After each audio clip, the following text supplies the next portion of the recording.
I'm Jim Schaefer, the producer and host of Rip Rap, the academic book television program.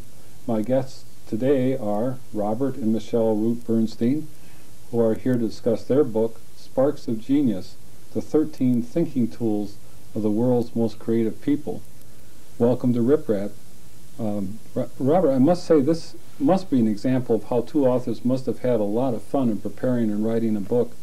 So could you please share with the viewers how you decided to embark on this project? Well, it certainly was fun, and basically the idea started back in probably 1989, maybe a little bit before. I had written a book called Discovering, where I looked at scientists and how they think, and discovered that basically the accounts that we get in the everyday press, or even the accounts that scientists often tell the public, are not particularly accurate. If you get into their notebooks or their letters, they talk about all these strange things of feeling the organism, becoming the system that they're actually studying, empathizing totally with it. And these were things which were sort of strange and odd. And along with that, there was a very strong strain of these famous scientists being artistic. They were very musical, or they actually did paintings, or they were poets, often of professional caliber, which I thought was rather odd. And many of them linked these odd ways that they thought with their artistic proclivities. And so at some point, we started thinking about, well, is this true for people in other disciplines as well? And it has to do with cognitive science, is that right? Well, it's cognitive science in the sense we want to understand how creative people think, what gives them their flashes of insight, how do you actually acquire the skills so that you can be creative. And in that sense, it's also very educational. We're interested in whether the educational system, in fact, does help people to be more creative, or whether it interferes with them, and what would you have to add to the educational system to help people be creative. How did you get involved with it, Michelle? Well, for years I would just listen to what Bob was doing. I was very active in editing and helping him in some aspects with discovery, not with the writing, but with just polishing the book, and of course reading it over many times. And I really liked what he was doing. I was really interested in it, and I had become on my own interested in creative writing, and was learning a lot about what writers thought they were doing when they were imagining, first getting their good ideas, and realizing that so many connections, points of connections with the scientists, that when Bob suggested that we work on this book together, I said, great, love to. It's a marvelous project. In your opening chapter, Rethinking Thinking, your first two sentences begin with, everyone thinks, but not everyone thinks equally well. How do you explore not only the possible sources of this deficiency, such as an educational system based on separate disciplines and public languages, but you also make the point that one greatly undervalued and underused resource, or source of insight, has been the reports of eminent thinkers, creators, and inventors themselves. That was the fascinating thing through the whole book, is how many people you have that you look, at their contributions to thinking about thinking. Mm-hmm. Right. The questions that you've just sort of gone over really raise two issues, and that is this whole kind of underused source that we think was out there, and what do these sources tell us? So basically our thought was we wanted to do, in a sense, what Gary Snyder, the poet, says. He says, if you want to learn how to be a writer, a good poet, it's much better to go to the master mechanic and study with him than it is to go to a mediocre writer, and that is to learn how to write. So our feeling was, in order to learn how it is that how to think creatively, how to learn those, things that'll help us learn in our own work to be more creative, more imaginative, we were going to go to the master thinkers, the master creators. So we looked at hundreds of autobiographies, memoirs, essays, interviews that of very active, very innovative, very creative artists, scientists, inventors, of anyone we didn't have any set idea of which disciplines we were looking at. Anyone we could find. I mean, great chefs, if they had something to say about how they imagined what they were going to do, we read it. So looking at all these sources, we really learned kind of three things. One is that no matter who you looked at, no matter what discipline they were in, they were all using the same sort of process. They all talked about the same kind of creative process. And this was the same all over. So we began to realize it's a universal process. And what that process was, we also realized for these people, was they were very intent on telling us what creative thinking is before you get to language, before you get to words, numbers, dance, the painting on the wall. The process of making those objects starts way before, and it starts in a personal imagination, in the mind, in a nonverbal, non-symbolic way. These people were thinking with emotions. They were thinking with their feelings, with feelings of the body, with sensual imagery of all sorts. And many of them also said how they could use these inchoate, intuitional type things. They could find a logic in it. They talked about a logic of images, or they talked about the meta-logic of feelings. So there was some sense that you could connect, that they were connecting these rather intuitive things to rational concepts that they wanted to manipulate later on in creating an object or solving a problem. So the third thing we found then is that they went from this kind of personal knowledge, an idiosyncratic way of thinking with their feelings or with imagery. They went from that, they had to translate what they had thought or conceived, or the problem they had solved in that way. They had to translate now from this intuitive form of thinking into a public language of words or numbers or dances or sonatas or whatever it was. So there's that process of translation became very, very important. And finally, we realized that except for some rudimentary training in the arts, in most educational settings, there really isn't any training of this creative kind of thinking. We tend to emphasize almost exclusively manipulating words, manipulating numbers, those public languages of communication, and we neglect working with that intuitive way of thinking, which is actually where the ideas are generated. So that's the problem we see with the educational system. Well, one of the other elements you talk about is play as a way of evoking this, of transcending these boundaries. Right. Interestingly, play for us is sort of one of those synthetic ideas, because play can develop all the different tools and the skills that you need to learn. But we also found it very important in the sense that it freed you up to do things just for the fun of it. It allowed you to learn things just for the fun of it. And we're really very frustrated that the school system doesn't allow almost any play anymore.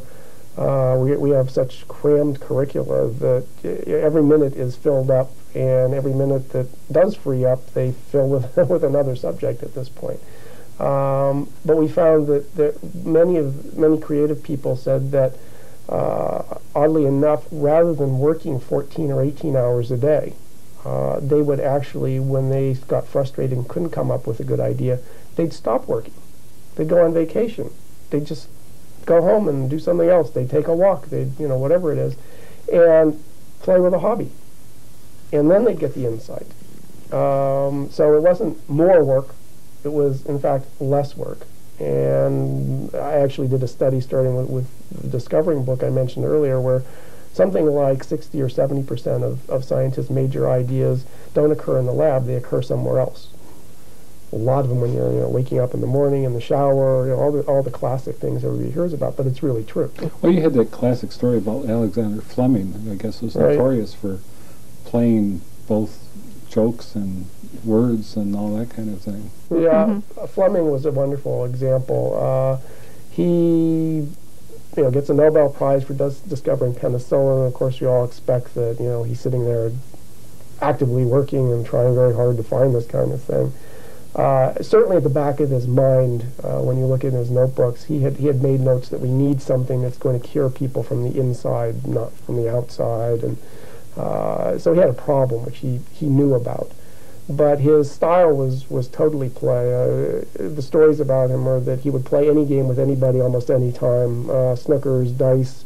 But not always by the rules. And always change the rules. Right, always change the rules. That was the fun part. Make up his own rules. Go out and play golf, and instead of using his, the putting green appropriately, he'd lie down and use a snooker cue, and vice versa. He'd go and take his golf clubs and use them in the snooker room and whatever. I mean, he was a crazy guy.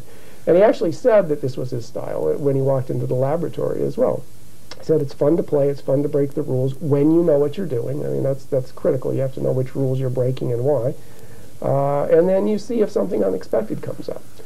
And perhaps the craziest game that he did was to actually paint using bacteria and things like that. He would take petri dishes and he would collect colored bacteria and fungi and other things, and he'd streak them on the plate, and then he'd develop them. And this actually takes a huge amount of technical skill, because you actually can't see what it is you're going to produce. You have to know where the colors are going to show up, and how it's going to develop, all these kinds of things.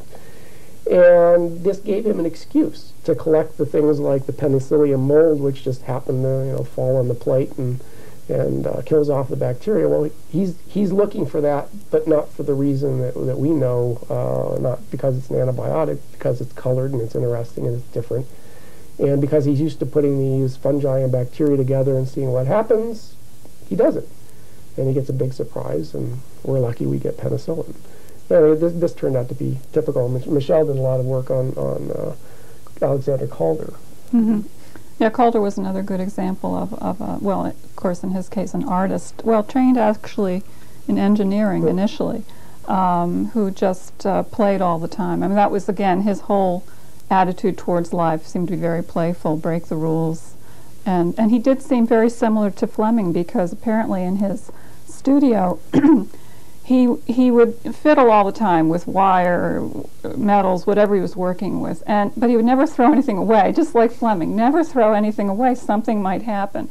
Well, in his case, what might happen is he might have another good idea about how to use that thing, down the line. So apparently he just kept everything around, and his studio was referred to as a laboratory in a sense, a laboratory for play maybe, and a laboratory for seeing what you could do with something that you chucked 3 years ago. Wasn't he the one that didn't call anything he did art, just called them toys? Yeah, and I think that's in keeping with his attitude towards play. He never felt serious, or took himself too seriously, is what I'm trying to say. He realized that there really, and in some ways maybe he's realizing that there isn't that much, that art is a continuum, and then there's, to make an arbitrary distinction, this is stuff we call art, and whatever anyone else does over here is not art. I think he was protesting in a way against that it's a kind of continuum of what you're doing. And a lot of what he invented were toys, and we actually found that a lot of engineers cut their eye teeth inventing toys. It's a game. And what's the difference between toys and art, or an art object and a toy? I mean, right. For he's these really people, saying, it didn't exist. Yeah.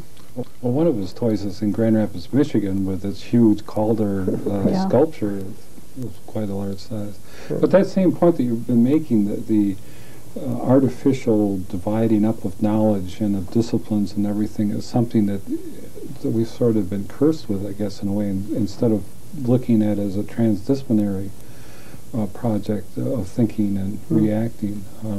The educational system keeps trying to put everybody into some kind of slot. Right. There are sort of two issues there which we tried to address fairly directly. One is what you could call C.P. Snow's TwoCulture Problem, although right now it's not two cultures, it's thousands of cultures. Our disciplines just keep dividing and subdividing to the point that you can be a specialist in something nobody else can understand. And we actually talk about the idea that we've got so much knowledge that we're becoming ignorant because we don't know how to use it anymore. And it becomes more and more important, therefore, to learn how to learn how to utilize knowledge and to actually understand what it means, rather than simply acquiring more and more. Nobody can learn it all anymore. The other side to that is the idea that you have to somehow put this all together synthetically, be able to translate ideas across disciplines. And of course, playing is one of the critical ways for doing that, because it allows you to get into another discipline without risking something. On the other hand, it also says that there have to be tools, there have to be basic ideas and skills that you can learn that allow you to do that. And that's really what our book tries to focus on. One of the phrases that you use is the metalogics of feeling and intuition, or the intuitive dialects of creative thinking, and all of those imply this process of being able to look at things differently. I thought it was fascinating. Yeah, one of the things we found was many people who we associate with one field were actually active in many. A couple examples: Charles Ives, who's one of the great, really revolutionary composers of this century. Turns out that he was really a professional businessman. And you say, well, what's the relationship? It doesn't sound like there could possibly be any. And yet, in his autobiographical writings, he says that you can't separate them. His business informed his music informed his business. We found that with Sofia Kovalevskaya, who was one of the greatest women mathematicians of probably ever. She thought she was going to become a poet when she was a child. Ended up becoming a very famous mathematician, and again gave interviews where she says, you're surprised I do both. Well, they're really just two manifestations of the same thing. An equation is just a poetic expression in a different form. And that idea suggests that our artificial disciplines really don't have to exist, and that people have this more basic way of understanding things, which we can get at. And if we can train people in those, then we have trained people who can learn anything, anywhere, anytime. You talk about the 13 thinking tools of the world's most or modern creative people, but as I thought about that, there seemed to be a pattern there too in the developing of these tools. That one of the things that all these people have was this sort of free-form exploration of what was going on, the internal logic of various modes of perceptions and interactions with actuality. They all gave themselves, I guess, permission or something to adventure out forth. So I was just wondering, isn't this ability to float past the usual bound one of the singular characteristics of creative thinkers? Well, we're not sure they're really singular. Characteristic, definitely. Some of the people I just mentioned, Sofia Kovalevskaya, Charles Ives, and so forth. You can look at Alexander Fleming and lots of the things that he did. If you look at Albert Einstein, he's actually trained to think visually and with his body in the high school he goes to, which is quite unusual. So lots of his training gets used, and he actually starts talking about thinking, solving physics problems with his body and things like that. These people just naturally transcend disciplines by the way they work every day.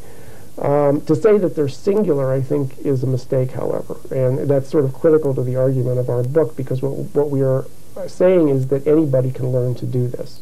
What kind of evidence do you have for that? Well, there's sort of two types. One is a phenomenon called synesthesia. This is a neurological term for a rather strange neurological problem which some people have, where they'll see the color red and bells will ring in their head. When this occurs, and you don't want it to occur, it's somewhat disturbing, and that's how the neurologists get involved. But if you think about it, almost all of us are synesthetic at some level. That is, we see an apple and we see red, but we also can imagine the smell of the apple, the taste of the apple, and things like that. And that says that really, at some level, we're all whole brain thinkers, not these right brain or left brain, or particularly visual, particularly oral, or whatever it happens to be. Knowledge really has to be put together for everybody. And studies of synesthesia, where it's sort of associational rather than the true neurological problem, suggest that probably 70 or 80% of children have this ability to make these associations and just makes them naturally all the time. But only about 15% of adults. So what the neurologists think is that we're literally trained out of it. That our educational system tells us we have to think in words, we have to think in numbers, we have to think, visually, we have to think in terms of music or whatever, as separate things. But that we almost all of us have the ability to put it all back together again, or we'll never lose that synesthesia if we had an educational system that focused on fostering it instead of destroying it. Well, that's what you're talking about. I noticed that like you said, that there were some people who thought one way, but were famous for something in an entirely different discipline. The mathematician who really liked poetry and all that. Another really good example of that is E. E. Cummings, the poet. He thought he was going to be a painter. He desperately wanted to be a painter, and he did a lot of painting.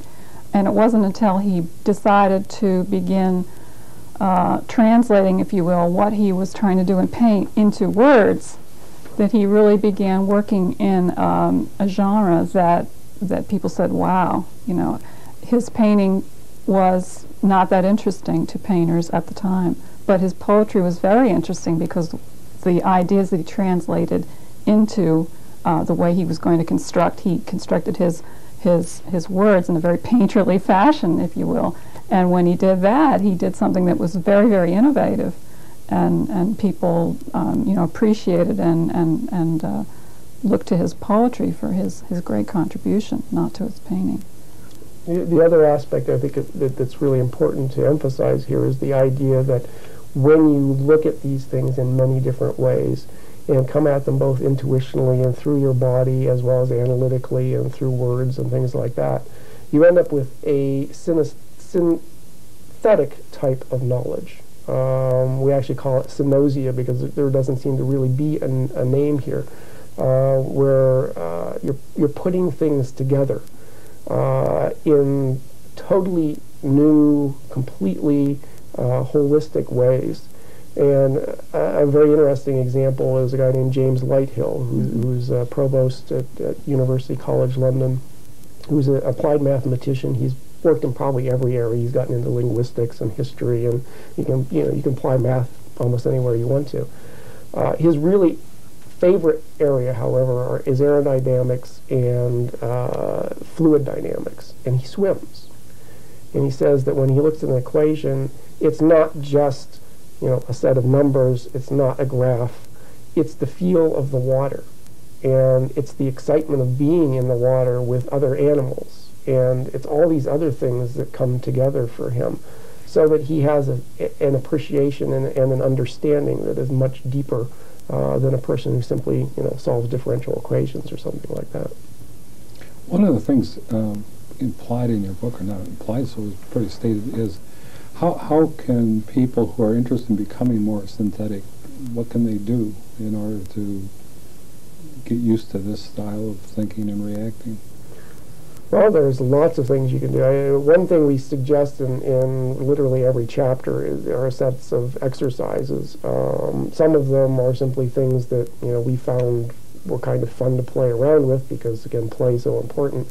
Many of them are simply derived from what people said they did to learn them, often as children or when they got into school.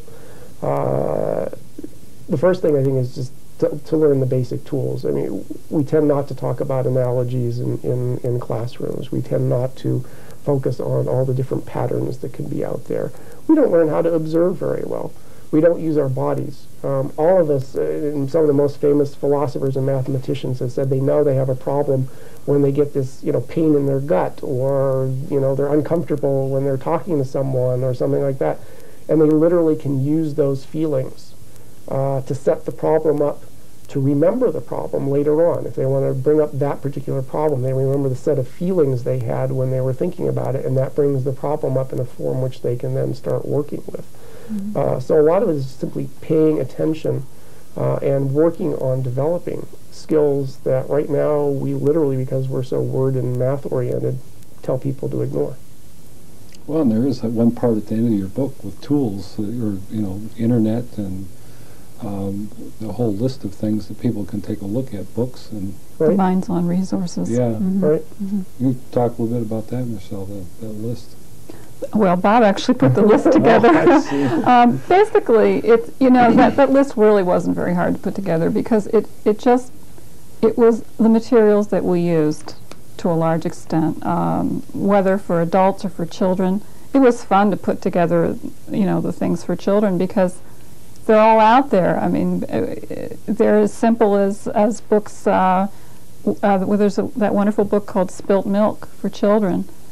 It's the simplest book in the world. It's just these blotches that keep changing from page to page, and it starts, it looked like spilt milk, but it wasn't spilt milk, you know, and you go through, well, it looks like a rabbit, it looks like this, it looks like that. Well, the idea is you're introducing the child to what? Looking at clouds and trying to see what shapes are there. You're introducing them to pattern recognition, and that would then lead into pattern forming at some point. But all those resources, you know, you start with the basic things for children, then there are those resources that are totally what would you say, age-free. It doesn't matter how old you are, you're going to enjoy playing with them, puzzles of all sorts, word games. One of the most interesting sources we came across, because it was actually invented in the Lansing area and got into the stores in our area many years ago, is a game called Set. We played it with our kids and very quickly discovered that even at the age of 5 or 6, they could do better than we could. And this is true for many people. The Set is a game of pattern recognition, but not only does it ask you to find things that are similar, but it also allows you to define a set as there is nothing that is similar. So it's sort of a null set. And seeing that there's nothing there is often much more difficult than seeing that there is something there. Well, kids get a kick out of this, and it's always interesting to see that, you know, a 5-year-old can do better than a 50-year-old. So a lot of these skills, I think, kids have, and again, we don't develop them. If you develop them, imagine how really wonderful they'd be. I thought your final chapter on synthesizing education should be required reading for everybody associated in any way with the learning process, which would be just about everyone. I wholeheartedly agree with your overall point that we should work for a new kind of transdisciplinary synthetic education, and that we should seek to change how we teach if the generations to follow us will enjoy the precise exercise of the tools they have for thinking clearly and effectively, and yet to combine that depth and precision and insights that can be gained by a synoptic understanding of non-logical, non-verbal forms. It involves, you know, social, religious, historical, there's all sorts of ramifications. If you just send specialists in who can't talk to each other, we're not going to get anywhere. So I don't care whether it's, you know, environment, whether it's problems with health care, you name it. We've got to have people who can learn what they need to learn, talk across disciplines, and the only way to really do that is to give them this basic toolkit, and that's why we call it a pioneering education. What do pioneers do? They don't take all the high-tech gear and all the super sophisticated stuff and trucks loads of stuff and go out in the wilderness. They take this backpack of very basic tools like a hammer and an axe and a few things like that, and yet they can make what they want out of it. They have the ability to use those tools in interesting ways depending on the situation they're in. And that's what we've tried to craft here, is a set of tools which are so basic that everybody can use them, and you can take them anywhere, and you can do virtually anything with them. Thank you for being on Rip Rap. Thank you. Thank you.